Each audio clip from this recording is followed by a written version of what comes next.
Hey, good afternoon, sports fans. We got another episode of the PBnZ Sports Chaos Show. And we're live outside this week for another episode. And by the way, speaking of outside, we are drinking this week fueled by Mayflower IPA from down in Plymouth, Mass. Mayflower Brewers.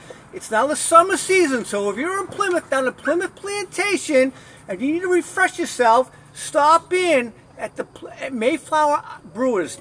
Their IPAs are fantastic. They're there Wednesday through Sunday, starting at noon. And by the way, they're also at the Pine Hill. So you golfers out there, Thursdays and Fridays, you start at 4 o'clock, and on Saturdays, you start at noon with a little tasting from Mayflower IPA. Nice. All right. Hey, this week coming up, the 14th, Friday, right? Yep. We're going to be live once again from one of our favorite spots, Fangs in Wakefield, Massachusetts. Yeah. 4 p.m. Come on down. We want to have some fans in the audience. We're going to take some questions, a little Q&A. By the way, dollar oysters and $2.50 Bud Lights, right? Yep. Dollar oysters only till 5, so make sure you come early. Get early. Show starts at 4. 4 o'clock. 963 Main Street in Wakefield. 963 Main Street, right Wakefield. In the Greenwood Plaza. Greenwood Plaza. By the way, Greenwood Plaza also hosts a liquor store. We'll be at the following week. So yes. Looking forward to that. All right. We got a good agenda this week. We got a little 2-minute update. We got our NBA and NHL playoffs. Oh, not a good news there. We're going to do a little preview of the Women's World Cup. We're going to talk a little Belmont Stakes because it's the last leg of the Triple Crown. No one in it for the Triple Crown, but it's the last leg. We'll talk about it.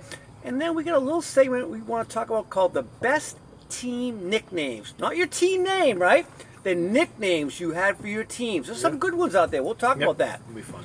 All right. Let's get right into this. Our 2-minute update. We got the MLB, we got the Sox. Hey, by the way, speaking of that, Chris Sale, he pitched a great game the other night, a 3-hitter, 12 Ks. That's now his 30th game of 10-plus Ks while pitching for the Red Sox. And he had his second immaculate inning this year, which I never heard of before, but you told me, which is? It's 9 pitches, 9 strikes, 3 outs. Whew. And by the way, the Sox completed a 4-game winning streak against Kansas City, looking good heading into the Tampa Bay series. Let's see what happens. By the way, a little bad news for the Sox because apparently Koji Uehara, Jonathan Papelbon, Lee Smith, Jeff Reardon will not be walking through that door ever again, and neither will Craig Kimbrell because he signed a 3-year deal with the Cubs the other day for $43 million. He's going to get $14+ million a year. Good deal for them or a bad deal?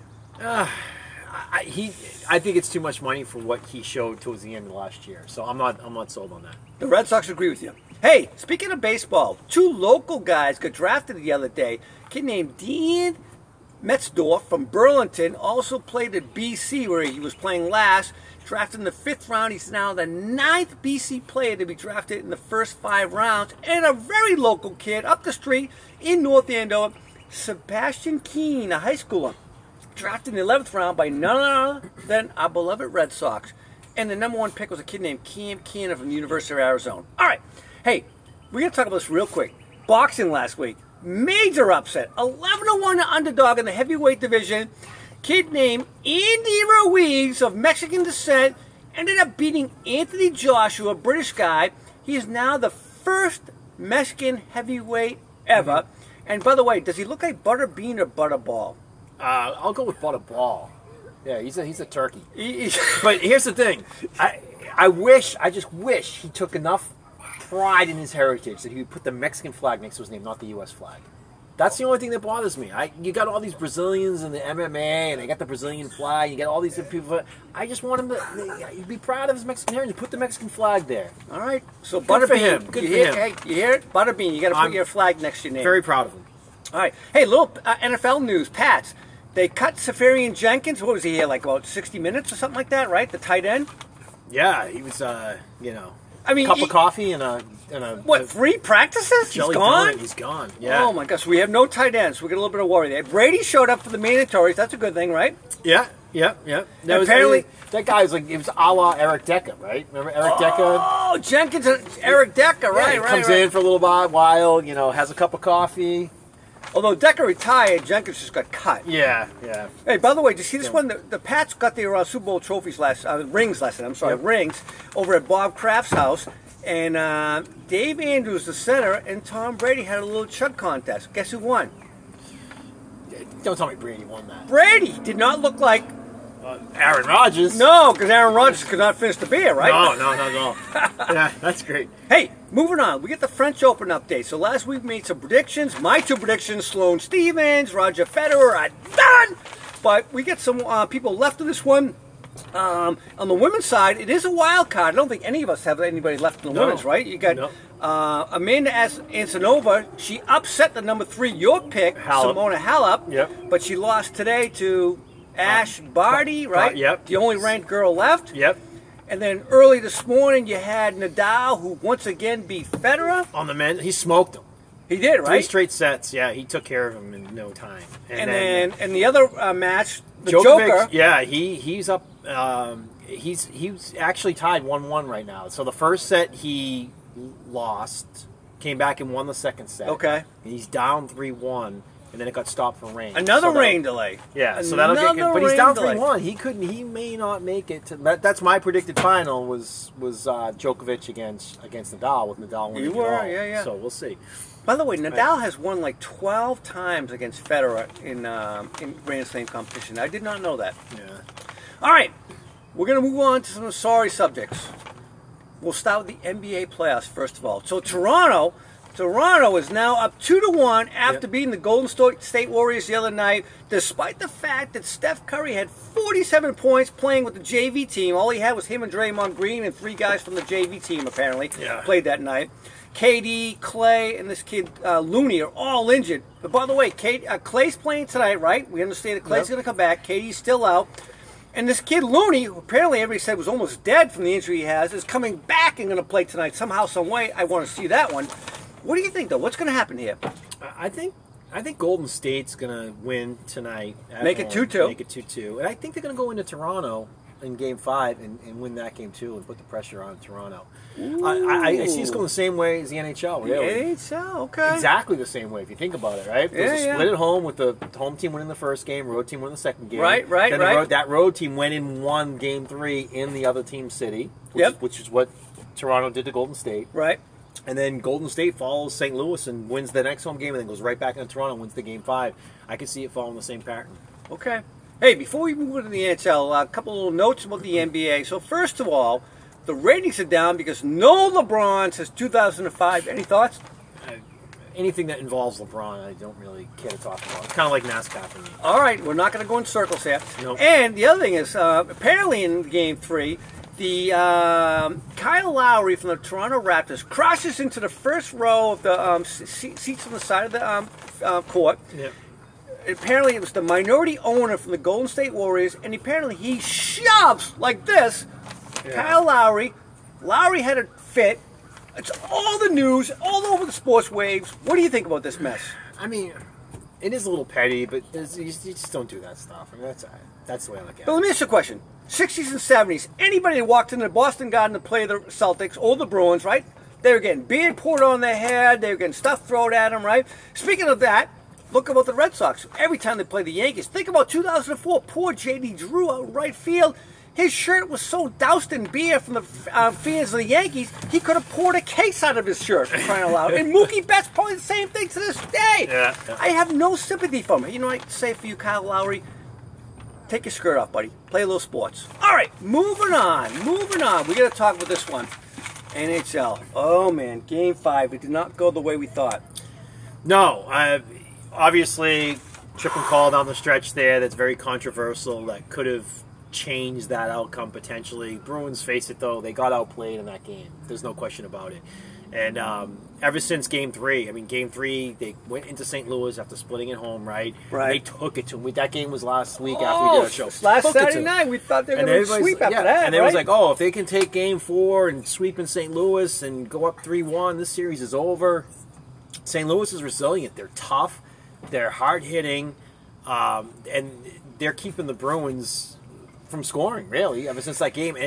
And that first line right now is just such a Well, let me ask you a question. I think, to me, that's my observation. Their forechecking is so dominating.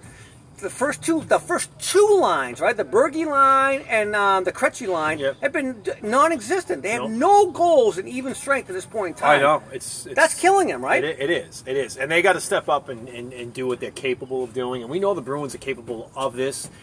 First round this year, down 3-2 to the Leafs. They had to win a Game 6 on the road in Toronto, get that series back home to Boston, which they did do, and they did end up winning that series. And that's also how they won the Cup, down 3-2 when they won in 2011. Right. And what did they do? They won opposite, right? They won Game 6 in the Garden. Then they went out to Vancouver and won Game 7. So being down 3-2 for them is not something they're not familiar with and used to.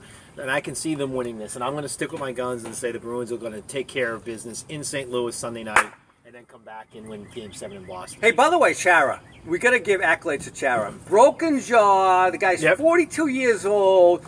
Does he not get enough credit for what he does day in and day out? I mean, he's taking a lot of heat, too, for being slow, which he is. And when he's facing a fast team that can get through the neutral zone and turn Chara around, it's tough, and people are giving him a hard time for that. Right. But his presence on the ice in the defensive zone, when they're shorthanded, in front of the net, that is just something that you can't get anywhere else, to have that massive a person in front. So, the guy's 6'9". He's the biggest player in hockey history for crying out loud. And his stick check is amazing. His arms and his stick are so long that he can get out there and stick check. And by the way, when he got introduced the other night, last night, right?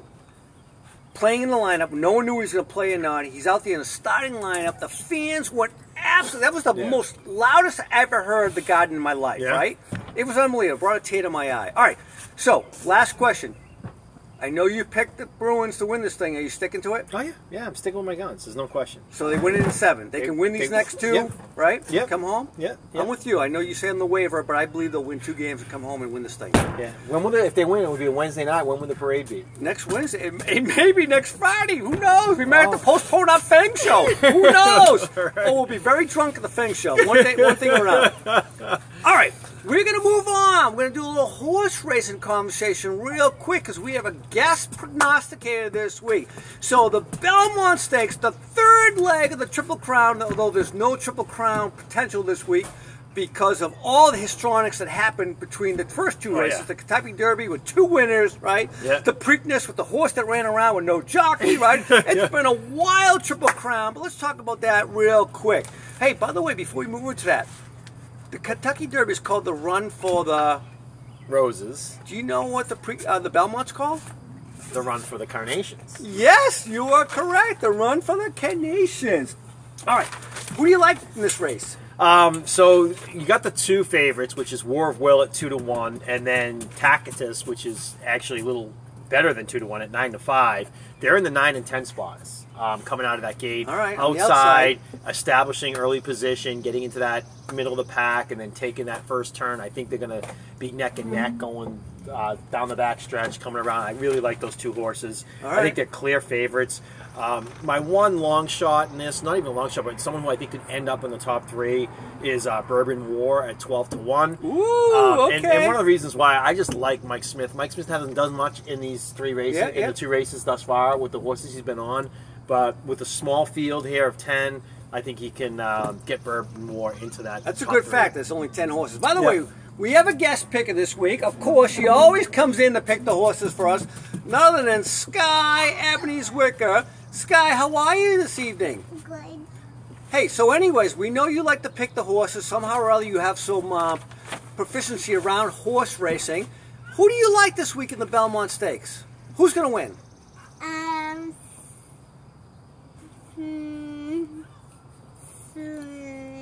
Did you say Sir Winston? Mm-hmm. And who is going to win the Perfecta? Who's going to be in 2nd place? Spinoff. So you like Sir Winston to win it. He's a long shot, I think 12-1. And Spinoff as well in 2nd place for the Perfecta? Mm-hmm. Really? That's your picks? All right. Okay. Anything else to add? Peace. Well, thank you very much for coming, Skye. We appreciate your prognostications. By the way, I actually kind of agree with you a little bit, Skye. I like War of Will, Bourbon War, and I'm taking Sir Winston in 3rd. All right. There's my pick. There's your top 3. All right. Moving on. Speaking of women, we're going to talk a little Women's World Cup. Oh, right? yeah. Started Good stuff. today. The French already Yep. opened up. The host country, correct? Yeah. They won. They beat South Korea 4-0 this afternoon. Great win for the French. Okay. And I think they're going to be, as the host country, they should be in there at the end. I think the way the groups are set up right now, though, if the U.S. and France were to both win a top seed, they're going to meet prior to the finals. So they can't meet the U.S. in the finals. And U.S., of course, right now is a 7-4 favorite. That's a little better than 2-1. U.S. has won more World Cups than any other country for women. DYK, first World Cup, was in 1991, so there's only been 7 of them. U.S. has won 3. Do you know who's won the other 4? I'm going to guess Japan has 1 or 2. Japan has 1. They actually beat the U.S. in 1. Yeah. Norway has 1. And then the other country that has 2 is Germany. And those are the only 4 countries that have ever won a World Cup in women's. Here's another interesting fact. The last 2 World Cups had the same matchup. It was U.S. and Japan. Correct, right. U.S. won in 2015. Right. Japan won in 2011. So that's pretty interesting. And this year, Japan is 16-1. So they're not. I mean, they're in the top, 5 or 6 countries to get to the to win this whole thing. But well behind U.S., France, and then Germany's at 5.5-1, and then England's at 7-1. So more likely to see one of those countries rather than Japan in the end here. But Japan and Netherlands both at 16-1, and they have a viable shot at making it. By the way, you don't worry at the fact that the U.S. has no hope? Yeah, Hope Solo, right? Did you know, speaking of DYK, Hope Solo and Brianna Skye are the only 2 women to play goal for the U.S. women in the World Cup. Wow. I didn't know that. So, wow, that's 91, so 28 years in the making. Yeah. That's right? impressive, right? 8th World Cup for the women and only 2 goalies, huh? Yeah. Well, 3 now, obviously. So what do you think? So, my opinion, it's U.S., England, Germany, Japan, as you mentioned, and the host France, right? Yeah, pretty much. Netherlands might sneak in there. I mean, Sweden has a good team. Brazil, you got to always watch out for the Brazilians. Those are some other teams that might creep up into the. And U.S. opens up on June 11th, right? Tuesday, I think it is. June 11th, they open up against Thailand, who is 2,000-1 So they're in a weak group. The U.S. The U.S. have the easiest group to get out of the preliminaries. Yeah, probably one of the reasons why they're 7-4 to win this thing. But how did they win that draw? Canada's also. Their women are good too. Canada, huh? Yeah. My long shots would be Canada, Sweden, and Brazil would probably be my 3 longer shots to make it to definitely the quarters. Okay. Maybe sneak into the semis. We'll see. All right. I like your picks. I like the Americans. I think the Americans are going to win. I like the fact they got Alex Morgan, Julie Ertz, Philadelphia Eagles wife, right? Yep. Meg Raponi, and of course the rising star, the little woman named Crystal Dunn, the fullback there. They get some surprises. All right. Hey, we got a little interesting discussion this week, right? Yep. Best team nicknames. Yeah. Not talking about the Rams, Patriots, Celtics, Bruins, whatever. We're talking about little nicknames for your team, like the U from the University of Miami, right? Those kind of nicknames, right? Yeah. I mean, it goes back a long time, but we've had some good nicknames recently. The Idiots, right? Yeah, the 2004 Red Sox, the Idiots. A great name. Of course, right now in the NBA playoffs. Headed up by Kevin Millar, was the biggest idiot of them all, which made the whole thing fun. And the Warriors right now, they got the Splash Brothers, right? Splash Brothers is a good one. So what do you think? What's some of the names that stand out for you? Well, I remember, I think they all kind of, for me, they started back in like the 70s during football with some of the team nicknames back then. You had defenses that were well known, right? They called like the Denver defense was the Orange Crush. Orange Crush, the Pittsburgh defense was the Steel Curtain. Steel Curtain, Mean Joe Green. Minnesota's defense was the Purple People Eaters. Ooh, Carl Allen Page. So those were fun for me. And then you had in hockey, you had the Broad Street Bullies of the Philadelphia Flyers. How could you forget them, right? You jump from Center City down on Broad Street down to where the Bobby old Philly Clark Spectrum was. And those to me are ones that stand out that I really like. One of the ones that I always remembered as a kid too was the Houston Cougars basketball team had the nickname of Phi Slamma Jamma. Yes! Right? Headed up by Clyde Drexler. Clyde Drexler. Right? Clyde to Clyde. That was a fun nickname. And they had a kid named Michael Young who was drafted #1 by the Celtics back in the 80s as well. Did nothing for us, but he played there too. So it's just a lot. Yeah, what do you got for nicknames? Well, you know what? I was doing a little homework. So you brought this topic up. I said, I got to do a little research on this thing. It's interesting. I think the 70s, as you pointed out, and the 80s were the best time for nicknames. So you mentioned the 70s, right? By the way, I'll just go back a little further. In the 60s, going over the 70s, there was some team that had something called the Fearsome Foursome. Do you remember that name? The LA Rams, defensive line. Deacon Jones and Merlin Olsen. Youngblood played at the tail end of that, but the Fearsome Foursome. Okay. Then you had, moving into the 70s, all sorts of names. You had the French Connection. You, a hockey guy, must remember these guys, the right? French Connection. That was the Islanders, The right? Sabres. Oh, the Sabres. They had Sabres. That's Gil right. Perrault, Richard Martin, and Rene Robert, right? Oh, yeah. Then you had the Big Red Machine. Unfortunately, a bad thing for the Red Sox, Yeah, they right? did take care of the Red Sox in '75. Joe Morgan and the crew, Johnny Dave Bench, Concepcion. Dave Concepcion. Cesar Geronimo was on that There team. you go. Yeah, Keith Hernandez at first base. That was That was one of the great. best That's why base- they're Big Red Big Machine. They were awesome. What about the no-name defense? That was the Dolphins. Oh, yeah. The Dolphins were just known as the no-name defense, Yeah. right? I think it was a no-name everybody, but anyways, they had Bob Greasy. How about, and you mentioned the Broad Street Bullies. Then we moved into the 80s, right? Think about this for a minute. The 80s had everybody. Starting out with, I hate to say this, because we always talk about how the Laker world turns, but Showtime in the 80s with Magic Johnson, right? Yep. That started it off. Then you had, in the late 80s, speaking of the Golden State Warriors, Run TMC, Timmy Hardaway, Mitch Richmond, and Chris Mullen, right? Yep. Run TMC. Yep. And then, of course, there was football, as you mentioned. 80s Redskins, they lasted to the 90s as well. The Hogs. The Hogs! The offensive line, Oh, they made a big name for themselves. People used to right? wear the pig noses in the stands, and that was great. And, speaking of the Redskins, they also had the Fun Bunch, their wide receivers with Art Monk and folks, right? Remember they used to celebrate all the time? Yeah. I got another one from the 80s. Bet you don't remember this one. The Killer Bees. Killer Bees. You know what that was? I don't remember that one. Killer Bees was the Dolphins. Started back, I think it was 82. They had 6 guys whose last name, starting on defense, began with B. Oh, wow. That's like Benintendi, Bogarts, and Bradley. There you go. Right now Right. on the Red Sox. Yeah. And then, of course, at the end of the 80s, there was the Bad Boys, which we hated in And Boston. Betts. Oh, my God, I forgot Betts, too. Go ahead. The Detroit Pistons. Oh, yeah, the Bad Boys of Detroit. Isaiah Thomas, Dennis Rodman, and, of course, the biggest punk of all time, according to Johnny Most, Bill Limbeer, right? Bill Limbeer. Yep. So those ones that stood out to me. And then, of course, you moved to the 90s. You talked about this before we got on the show tonight. The Fab Five.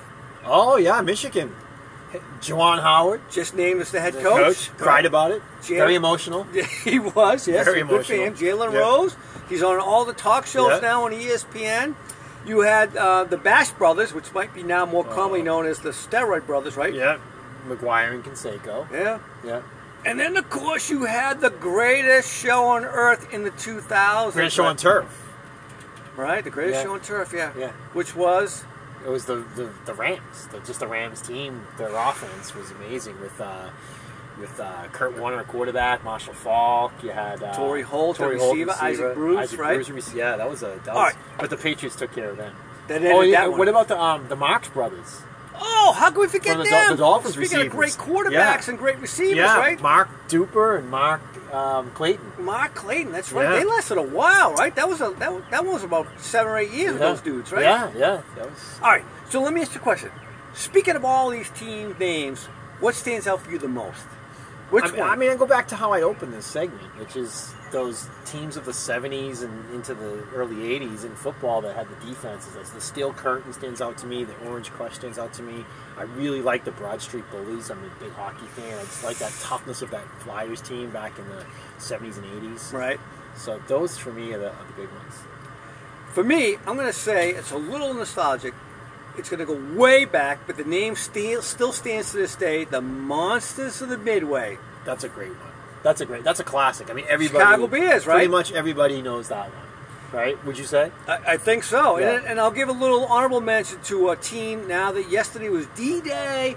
The nickname for a line for the Bruins back in the 40s was the Kraut line. They had 3 German players that played on their team. They won a couple of cups with those guys. Milt Schmidt among them. Milt Schmidt, the former All-Star, Yeah. Hall of Famer, general manager, coach as well, right? Yeah. Those are the ones that stood out to me. Okay. I like him. All right. Good conversation. That was Anything- a fun one. I like it. I like it, man. Anything else to add? No, I think that's it. You looking forward to next week? Yeah, next week's going to be fun. Come We're going to on be now. at Fangs Pending a Parade. We will be at Fangs. Ending a parade. Come on, bees, please, please. All right.